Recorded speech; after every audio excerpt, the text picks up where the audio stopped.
நாடகத்தின் தலைப்பு மண்ணே மரபே உயிர்.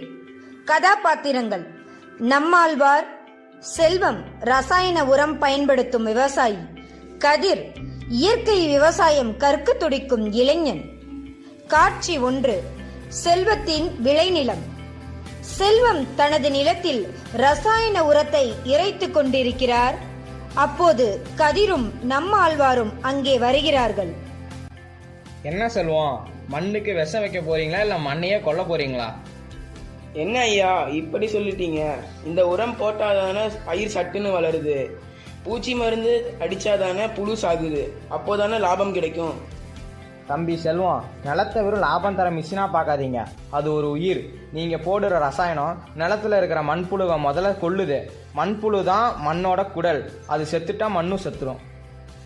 ஐயா, அப்போ எப்படி தான் பூச்சிகளை கட்டுப்படுத்துறது? பயிர் நல்லா வளர என்ன பண்ணுறது?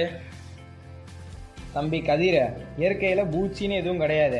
எல்லாமே உயிரி தான். ஒரு உயிரை இன்னொரு உயிர் தான் கட்டுப்படுத்துது. நீங்க ரசாயனம் அடிச்சா தீமை செய்யற பூச்சியோட சேர்ந்து நன்மை செய்யற பூச்சிகளும் செத்து போயிடும். காட்சி 2. இயற்கை முறை விளக்கம். அப்போ நாங்க என்னதான் செய்யணும் ஐயா? மாட்டுச்சாணம், வேப்பங்கொட்டை கரைசல் போன்றவற்றை பயன்படுத்தலாம். ஐயா, இதனால் நமக்கு என்ன லாபம்?